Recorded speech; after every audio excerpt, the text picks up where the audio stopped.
네, 오늘 이 시간 우리 함께 기도했으면 좋겠습니다. 오늘 기도할 기도의 제목은 이제 성탄을 우리가 맞이하고 있는데 성탄을 맞이해서 우리 이웃들을 위해 좀 기도했으면 좋겠고 특별히 우리 교회를 위해서도 좀 같이 기도했으면 좋겠는데요. 우리 더 바이블 처치가 2023년에 컨텐츠를 제작해서 꾸준하게 업로드할 그러한 또 주력 컨텐츠가 있습니다. 바이블 일터라는 제목으로 창세기부터 요한계시록까지 66권의 성경의 리뷰, 개관에 대한 컨텐츠를 제작하게 될 것입니다. 이 컨텐츠가 제작되어서 수많은 이들에게 성경을 좀 더 가까이 할 수 있는 그러한 통로가 될 수 있도록 도와주시며 또 혹시 성경을 몰라 잘못된 길로 빠졌던 분들이 있다면 돌아오는 역사를 일으키는 그러한 도구가 되게 해달라고 이 시간 더 바이블 처치의 컨텐츠를 위해서 다 같이 한번 기도했으면 좋겠습니다. 기도하겠습니다. 하나님 아버지, 이 시간에 우리 이웃들을 위해 기도하고 또한 2023년 더 바이블 처치의 또 컨텐츠를 위해 기도합니다. 하나님, 2023년에는 정말 우리가 이 일에 진력하고자 합니다. 창세기부터 요한계시록에 이르기까지 66권의 성경을 숲을 살펴보는 시간을 가지고자 합니다. 하나님, 이 바이블레이션 채널에서 이 컨텐츠를 계속 업로드하게 될 것입니다. 이것이 업로드되어서 많은 이들에게 선한 영향력을 끼칠 수 있도록 하나님 역사하여 주시옵소서. 성경을 몰랐던 이들이 성경을 알게 되는 역사, 또 성경을 잘 몰랐던 사람들, 성경을 알고 싶어 했던 사람들이 성경을 가까이 하게 되는 역사가 일어나게 하여 주옵소서. 뿐만 아니라 성경 때문에 혹시 이단에 빠졌던 사람들이 있습니까? 성경 공부한답시고 혹시 잘못된 신학을 배웠던 또 잘못된 교리에 빠졌던 사람들에게 이끌림을 받아서 이단에 빠졌던 사람들이 있다면 돌아오는 역사가 일어나게 하여 주시옵소서. 하나님, 성탄을 기다리고 있습니다. 성탄을 맞이하고 있습니다. 우리 주변을 돌아볼 수 있는 넉넉한 마음씨를 허락하여 주시고 그들에게 손 내밀어 줄 수 있는 우리 교회와 우리 한 명 한 명 되게 하여 주옵소서. 하나님 아버지, 2023년 우리 콘텐츠 사역을 위해 기도했습니다. 앞으로 바이블 일터라는 제목으로 바이블레이션에 이 성경 66권에 대한 개관 콘텐츠가 올라갈 때 이 콘텐츠를 통해 수많은 이들이 주님께로 돌아오고 성경을 더욱 잘 알게 되는 역사가 일어나게 하여 주옵소서. 예수님의 이름으로 기도합니다. 아멘. 네, 오늘은 마태복음 2장 1절에서 12절까지입니다. 자, 성탄 시즌에만 한 2, 3일 동안만 우리 신약 마태복음을 좀 보도록 하겠습니다. 마태복음 2장 1절에서 12절까지 같이 읽겠습니다. 시작. 헤롯 왕 때에 예수께서 유대 베들레헴에서 나시매 동방으로부터 박사들이 예루살렘에 이르러 말하되 유대인의 왕으로 나신 이가 어디 계시냐? 우리가 동방에서 그의 별을 보고 그에게 경배하러 왔노라 하니 헤롯 왕과 온 예루살렘이 듣고 소동한지라. 왕이 모든 대제사장과 백성의 서기관들을 모아 그리스도가 어디서 나겠느냐 물으니 이르되 유대 베들레헴이오니 이는 선지자로 이렇게 기록된 바 또 유대 땅 베들레헴아 너는 유대 고을 중에서 가장 작지 아니하도다. 내게서 한 다스린 자가 나와서 내 백성 이스라엘의 목자가 되리라 하였음이니이다. 이 헤롯이 가만히 박사들을 불러 별이 나타난 때를 자세히 묻고 베들레헴으로 보내며 이르되 가서 아기에 대하여 자세히 알아보고 찾거든 내게 고하여 나도 가서 그에게 경배하게 하라. 박사들이 왕의 말을 듣고 갈새 동방에서 보던 그 별이 문득 앞서 인도하여 가다가 아기 있는 곳 위에 머물러 서 있는지라. 그들이 별을 보고 매우 크게 기뻐하고 기뻐하더라. 집에 들어가 아기와 그의 어머니 마리아가 함께 있는 것을 보고 엎드려 아기께 경배하고 보배압을 열어 황금과 유향과 모략을 예물로 드리니라. 그들은 꿈에 헤롯에게로 돌아가지 말라 지시하심을 받아 다른 길로 고국에 돌아가니라. 아멘. 네, 이맘 무렵이 되면 각 교회에서 성탄과 관련된 메시지를 쏟아놓게 됩니다. 우리 더 바이블 처치도 생명의 삶 스케줄을 따라가기 때문에 어제에 이어서 오늘 마태복음 2장에 대한 성탄 관련 메시지를 보도록 하겠습니다. 마태복음 2장은 그 유명한 동방 박사가 별을 보고 헤롯 왕을 찾아왔다가 나중에는 또 헤롯 왕의 그러한 또 신문을 듣고 그의 신문을 따라가는 것이 아니라 도리어 하나님의 지시하심을 따라 하나님께 경배하고 고국으로 돌아가는 그러한 스토리입니다. 근데 이 스토리를 보다가 제가 몇 가지 중요한 키워드를 좀 발견하게 되었습니다. 그리고 이 키워드는 사실 우리의 삶과 매우 맞닿아 있습니다. 우선 1절입니다. 헤롯 왕 때에 예수께서 유대 베들레헴에서 나심에 동방으로부터 박사들이 예루살렘에 이르러 말하되 이 시대가 언제이냐 하면 헤롯 왕 때라고 합니다. 유대 헤롯 왕 때에 헤롯도 헤롯 안티파스 헤롯에 대한 그 헤롯 이름 뒤에 붙는 이름에 따라서 다양한 헤롯 왕들이 있었습니다. 아무튼 이 로마의 압제 아래 유대를 다스렸던 헤롯 왕 때에 예수님은 태어나시게 됩니다. 유대 베들레헴에서 예수님이 태어났다고 얘기하고 있죠. 제가 어제도 말씀드렸지만 이 나시메라는 이 헬라어가 마태복음 1장 18절에도 나오거든요. 예수 그리스도의 나심은 이러하니라. 그죠? 예수 그리스도의 나심, 그리고 2장 1절에 헤로드 왕 때 예수께서 유대 베들레헴에서 나시메. 이 나시메가 헬라어 원어로 보면 게네시스입니다. 게네시스. 근데 이 게네시스가 창세기로 가면 창세기 영어로 뭐라고 불리죠? 제네시스입니다. 그러니까 이게 창조와 깊은 연관이 있습니다. 창세기는 태초에 하나님이 천지를 창조하셨다는 제네시스. 근데 예수님이 태어날 때 이 태어났다는 헬라어 단어가 게네시스. 그러니까 예수님이 태어난과 동시에 새로운 창조가 시작되었다는 거예요. 과거에 인류를 창조했던 그 시대가 이제 끝이 나고 새로운 새 창조의 시대가 예수님이 태어난과 동시에 시작되었다. 그러므로 성탄은 새로운 창조로 들어간다는 것을 의미합니다. 아무튼 헤로드 왕 때에 예수님이 태어나셨습니다. 그때 동방으로부터 박사들, 이 박사들이 이른바 점성가들인데 지금으로 비유하면 천문학자들입니다. 이 천문학자들이 별을 보고 또 예언하고 길흉을 점치고 이런 것들이 있지 않습니까? 물론 지금의 천문학자들은 과학자지만 과거에는 이 천문학자들이라고 하면 별을 보고 길흉을 점치고 이랬다고 합니다. 아무튼 이러한 동방에서 온 박사가 별을 보고 예루살렘에 이르렀습니다. 근데 여기서 우리가 한 가지를 좀 알고 넘어가야 됩니다. 뭐냐 하면 동방으로부터 온 박사들은 유대인이 아니라는 사실입니다. 이방인입니다. 지금 이 교회로 비유하자면 교인이 아니라 교회 밖에 있는 사람들입니다. 근데 이 유대인들은 도리어 예수님의 태어나심을 못 알아봅니다. 지금 유대인의 진짜 왕이 태어났음에도 불구하고 못 알아보고 있고 밖에 있는 이방인들이 도리어 알아봤다는 것. 이게 의미심장합니다. 지금도 만약에 예수님이 이 땅에 다시 오시면 자칫하면 우리 교회 다니는 사람들은 못 알아보고 교회 밖에 있는 사람들이 알아볼 수도 있습니다. 그만큼 우리가 종교심에 쩔어 있으면 진짜 예수님의 마음이 무엇이고 예수님이 정말 가고자 하는 방향이 무엇인지를 못 헤아릴 수도 있다는 것이죠. 2절, 유대인의 왕으로 나신 이가 어디 계시냐? 우리가 동방에서 그의 별을 보고 그에게 경배하러 왔노라니. 보십시오. 이방인의 입술에서 유대인의 왕, 눈앞에 헤롯 왕이 있지 않습니까? 2장 1절에 헤롯 왕 때인데 그 헤롯 왕이 있음에도 불구하고 또 다른 유대인의 왕으로 나셨다고 표현하며 그가 어디 있냐고 묻고 있습니다. 그리고 그들의 첫 번째 반응은 그에게 경배하러 왔다. 원래 이 예수님을 진짜 만난 사람들은 예수님을 찬양하게 되어 있습니다. 내 인생에 찾아오신 예수님, 그분으로 인해 내 인생이 변화되면 자연스럽게 우리 입술에서 찬양이 나온다는 것이죠. 아무튼 그들은 유대인의 왕으로 나신 이가 어디 계시냐 이렇게 물으며 그를 경배하러 왔다고 고백하고 있습니다. 자, 이 얘기를 들었을 때 3절에 헤로드 왕과 예루살렘 성의 반응입니다. 3절 같이 읽겠습니다. 시작.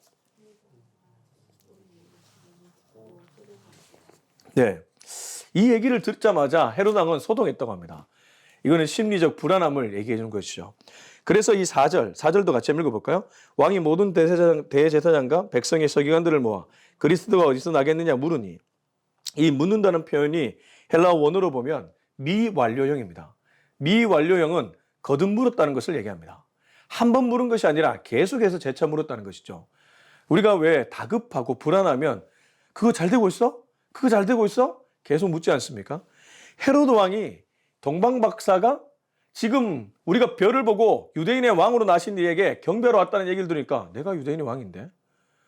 그러면 나 말고 누가 왕이 또 있단 말인가? 이 사람이 이제 완전 불안함에 빠지게 된 거예요. 그리고 이들은 유대인 중에 유대인들이었습니다. 유대인들은 진짜 유대인의 왕을 못 알아보고 있고 밖에 있는 무리들은 유대인의 왕을 알아보고 있습니다. 이게 그래서 성탄의 메시지에서 참 재미있는 부분입니다. 자, 그들은 왕은 대제사장과 백성의 서기관들을 모아서 그리스도가 어디서 나겠느냐 묻고 있습니다. 왕은 자연스럽게 이 고대 율법, 유대 율법에 익숙했던 사람들을 불러 모았습니다. 그리고 나서 유대인의 왕으로 율법서에 어디서 나가겠냐고 얘기했느냐라고 묻고 있는 것이죠. 자, 5절 6절입니다. 5절 6절 같이 읽겠습니다. 시작. 이르되 유대 베들레헴이 오니 이는 선지자로 이렇게 기록된 바 또 유대 땅 베들레헴아 너는 유대 고을 중에서 가장 작지 아니하도다. 내게서 한 다스린 자가 나와서 내 백성 이스라엘의 목자가 되리라. 자, 그들은 왕이 막 채근하며 거듭 물으니까 대답하지 않을 수가 없겠죠. 그래서 그들이 알고 있는 지식으로 말합니다. 그게 6절인데 6절은 각절을 따라가 보면 미가서 5장 2절의 말씀이죠.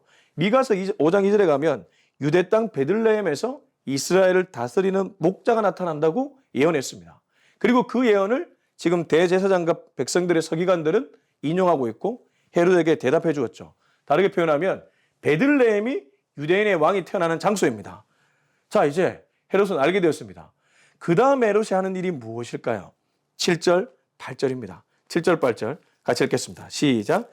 이 헤롯이 가만히 박사들을 불러 별이 나타난 때를 자세히 묻고 베들레헴으로 보내며 이르되 가서 아기에 대하여 자세히 알아보고 찾거든 내게 고하여 나도 가서 그에게 경배하게 하라. 자, 여기 7절, 8절에서 우리의 눈길을 끄는 단어. 제가 그동안 이 본문을 읽을 때 놓쳤던 단어들이 있는데 첫 번째는 가만히입니다. 7절에 가만히 박사들을 어떻게 불렀다고요? 조용히 불렀다는 겁니다. 그러니까 왕이 아마도 대신들을 다 물러보내고 아주 최측근 신하에게 야 가서 저기 저 동방에서 온 박사들 좀 잘 데리고 와봐라. 원래 그 음모라는 게 어떻게 이루어집니까? 이 뒤에서 이루어지지 않습니까? 계략을 짤 때 어떻게 짭니까? 대놓고 짜는 사람이 어디 있습니까? 어둠의 영이 역사할 때 보면 이런 역사가 일어납니다. 그래서 제가 교회 안에서 정말 조심해야 될 것 중에 하나가 사람들 보지 않는 뒤에서 수근수근거리는 겁니다. 수근수근거리는 거에서 좋은 것이 하나도 나오는 것이 없습니다. 가만히 조용히 뒤에서 하는 것 중에 좋은 것이 하나도 없다는 것입니다. 왜 대놓고 하지 못합니까?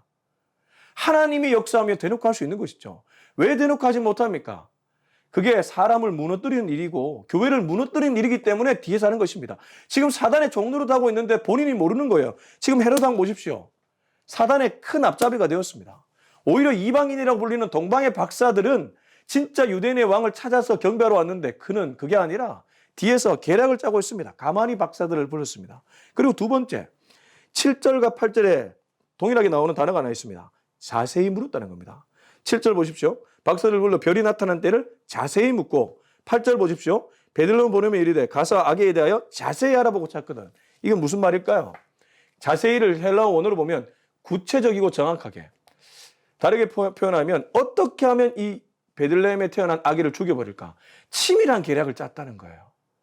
이걸 만약에 우리의 삶으로 적용하자면 이런 것입니다. 하나님의 뜻이 아니라 내 뜻을 관철시키기 위해 치밀하게 전략을 짜는 사람들이 있습니다. 하나님이 이거 아니라는 사인을 몇 번 주셨음에도 불구하고 어떻게든 그게 가능하게끔 만들려고 치밀하게 계략을 짜는 사람이 있다는 것이죠. 자세히 알아보고 인간적인 노력을 다 하는 사람들이 있습니다. 저도 교회를 시작하고 보니까 어떻게 하면 교회가 성장할 수 있을까? 나름 그 고민을 안 할 수가 없어요. 아마 모든 개척교회 목사님들이 이 고민을 할 것입니다. 근데 그렇게 고민하고 치밀하게 계략을 짠다고 되는 것입니까? 헤롯왕이 어떤 사람입니까? 동방의 박사들로부터 유대인의 또 다른 왕이 태어났다는 얘기를 들으니까 분기가 탱천해서 어떻게 하면 저거를 무너뜨릴까? 그로 인해 이는 치밀한 계략을 세우기 시작했다는 것이죠. 우리도 정말 우리의 꿈과 소원을 이루기 위해 이러한 치밀한 계략을 세울 수 있다는 것. 그런 모습을 지금 헤롯왕이 보여주고 있습니다. 그리고 그는 거짓말을 합니다. 내게 구하여 나도 가서 그에게 경배하게 하라. 뻔뻔하게 그지없죠. 그는 경배하기 위해서 지금 아기 예수를 찾은 것이 아니죠. 오히려 경배가 아니라 그를 죽이기 위해서 아기 예수를 찾은 것인데 겉으로 나오는 말은 경배라고 표현합니다. 그렇습니다. 사탄에게 쓰임받는 사람들의 공통점 중에 하나가 거짓말을 밥 먹듯이 하는 것입니다. 입에 거짓말이 달려 있습니다. 사소한 일부터 큰 일까지 거짓말을 잘한다는 것입니다. 그래서 우리가 사람과 대화할 때도 정말 분별해서 들어야 됩니다. 잘 가다가 끝이 다른 사람들도 꽤 많이 있거든요. 조심해야 된다는 것이죠. 자, 이제 9절입니다. 9절 다 같이 읽겠습니다. 시작. 동방에서 보던 그 별이 문득 앞서 인도하여 가다가 악이 있는 곳 위에 머물러 서 있는지라. 자, 여기 이제 재미있는 표현이 나오는 거예요. 앞에서 헤롯왕이 누구입니까? 유대 최고의 권력자고 힘이 있는 사람. 그 사람이 자세히 묻고 치밀하게 계략을 짜서 아기 예수를 죽이려고 했습니다. 근데 뛰는 놈 위에 나는 놈이 있다고. 뛰는 인간 위에 나는 하나님 계시는 거예요. 9절을 보면 왕의 말을 듣고 갔습니다. 그죠? 이까지는 왕의 말을 들었습니다. 근데 정작 동방의 박사들을 이끄는 것은 무엇입니까? 동방에서 보던 그 별이 앞서 인도하여 가는 거예요. 여러분, 사람이 아무리 얘기하는 것 같아도 앞서 인도하는 분은 하나님인 줄로 믿습니다. 하나님의 인도함을 따라가는 것이 우리 신앙인의 인생입니다. 사람의 말을 따라 움직이는 인생만큼 비극적인 인생이 없습니다. 힘 있는 사람의 말에 고분고분하며 살아가는 인생만큼 비극적인 인생이 없습니다. 그 사람 위에 계신 하나님을 봐야 될 줄로 믿습니다. 여러분, 우리가 어떤 선택을 할 때 사람 두려워하지 마십시오. 사람이 하는 말 때문에 막 근심하지 마십시오. 전전긍긍하지 마십시오. 오히려 사람 너머에 계신 하나님을 두려워하시기 바랍니다. 하나님이 우리에게 어떤 메시지를 주시는지를 눈여겨보시기 바랍니다. 그들은 왕의 말을 듣는 것처럼 보였지만 정작 그들의 인생을 인도하는 분은 저 별이었고 그것은 곧 하나님이었습니다. 그리고 그 별을 따라가니까 아기가 있는 곳 위에 갈 수 있게 된 것이죠. 왕의 말을 들었다면 못 갔을 것입니다. 별을 따라갔기 때문에, 하나님의 길을 따라갔기 때문에 아기 예수를 만날 수 있었던 것입니다. 그리고 그들은 10절, 그들이 별을 보고 매우 크게 기뻐하더라. 그렇습니다. 앞서 제가 예수님을 만난 자들 어떻게 한다고 했습니까? 찬양한다고 말씀드렸습니다. 예수님을 만나니까 기뻐하고 찬양하게 되는 것이죠. 그렇습니다. 자, 11절, 12절 읽고 마무리하겠습니다. 시작. 집에 들어가 아기와 그의 어머니 마리아가 함께 있는 것을 보고 엎드려 아기께 경배하고 보배압을 열어 황금과 유향과 모략을 예물로 드리니라. 그들은 꿈에 헤로데게로 돌아가지 말라 지시하심을 받아 다른 길로 고국에 돌아가니라. 자, 11절은 그 유명한 이 동방에 온 박사들이 보배압을 열어서 황금, 유향, 모략을 예물로 드리는, 그래서 왜 교회에서 성탄절 성극을 하면 동방 박사들이 막 이렇게 보배압을 열어서 이렇게 바치지 않습니까? 그러한 장면을 그리고 있습니다. 중요한 건 무엇입니까? 예수님을 만난 자들은 예수님께 찬양할 뿐만 아니라 예수님께 자기의 표현할 수 있는 물질이든 입술의 고백이든 이런 헌신을 하게 된다는 것. 그리고 가장 중요한 12절. 그들은 꿈에 다시 한번 하나님이 나타나시는데 헤롯에게로 돌아가지 말고 그냥 고국으로 돌아가라는 메시지를 듣게 됩니다. 이 보십시오. 인간이 아무리 계략을 짜고 힘이 있다는 그 왕이 그렇게 자세히 묻고 가만히 불러서 은밀한 계략을 짰지만 결국 누구의 뜻대로 이루어집니까? 하나님의 뜻대로 이루어지는 거예요. 동방의 박사들도 사람 두려워했을 것입니다. 왜 안 그랬겠습니까? 자기의 나라가 아니라 유대 나라는 이방의 나라였습니다. 동방 박사들 입장에서.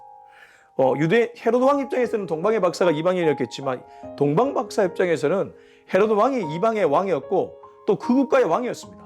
그러면 외교 사절단이 와도 그 사람의 말을 듣게 되어 있습니다. 근데 그 사람의 말을 듣게 되는 것이 아니라 누구의 말을 듣게 되었습니까? 하나님의 말을 듣게 되고 결국 아기 예수는 죽지 않고 살아나게 됐고 나중에 인류를 구원할 메시아로 등극하게 된 것이죠. 진짜 유대인의 왕이 되었던 것입니다.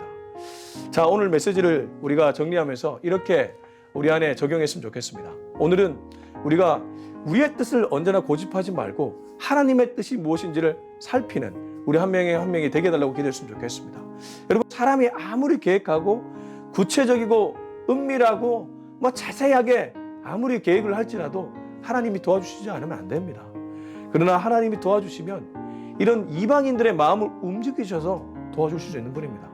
이 성탄절을 맞이해서 하나님, 언제나 하나님 앞에서 내 뜻을 꺾게 하시고 하나님의 뜻대로 살아가는 순종의 사람 되게 하여 주옵소서. 우리 이러한 기도 제목으로 나갔으면 좋겠습니다. 이 시간 다 같이 기도하겠습니다. 하나님, 오늘 이 시간 이 말씀을 붙잡고 나아갑니다. 주여, 우리 모두가 성탄절을 맞이해서 진정으로 순종의 사람이 되게 하여 주시옵소서. 우리 다 같이 한번 기도하겠습니다. 하나님 아버지, 감사합니다. 오늘 이 메시지를 통해서 성탄절, 우리 예수님이 이 땅에 오실 때에 동방의 박사들과 헤로드 왕의 대화를 보면서 귀한 깨달음을 주시며 감사합니다. 헤로드 왕은 자기의 힘을 의지했습니다. 자기의 생각을 고집했습니다. 대제사장과 서기관들의 말을 듣고 사람의 말을 듣고 사람을 통해서 일을 하려고 했습니다. 그러나 하나님은 그것이 아니었습니다.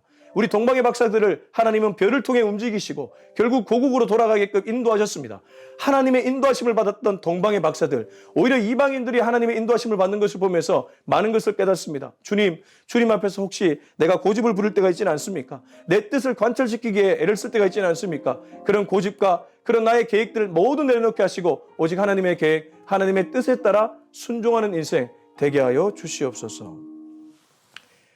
이제는 우리 주 예수 그리스도의 은혜와 하나님의 사랑과 성령의 그 놀라운 기름 부으심의 역사가 오늘 이 메시지를 듣고 이제 동방에서 온 박사들처럼 마치 교회 밖에 있었던 인물들이 오히려 우리 성령님, 우리 하나님, 우리 예수님께 순종했던 것처럼 나도 교회 안에 있지만 교회 밖에 있는 사람들의 그런 음성에 귀를 기울이며 그들의 삶에 나타나는 우리 하나님의 음성을 듣고 항상 나의 뜻이 아닌 하나님의 뜻대로 순종하기로 다짐하는 우리 모두의 머리 위에 지금부터 영원토록 함께하기를 간절히 축원하옵나이다. 아멘.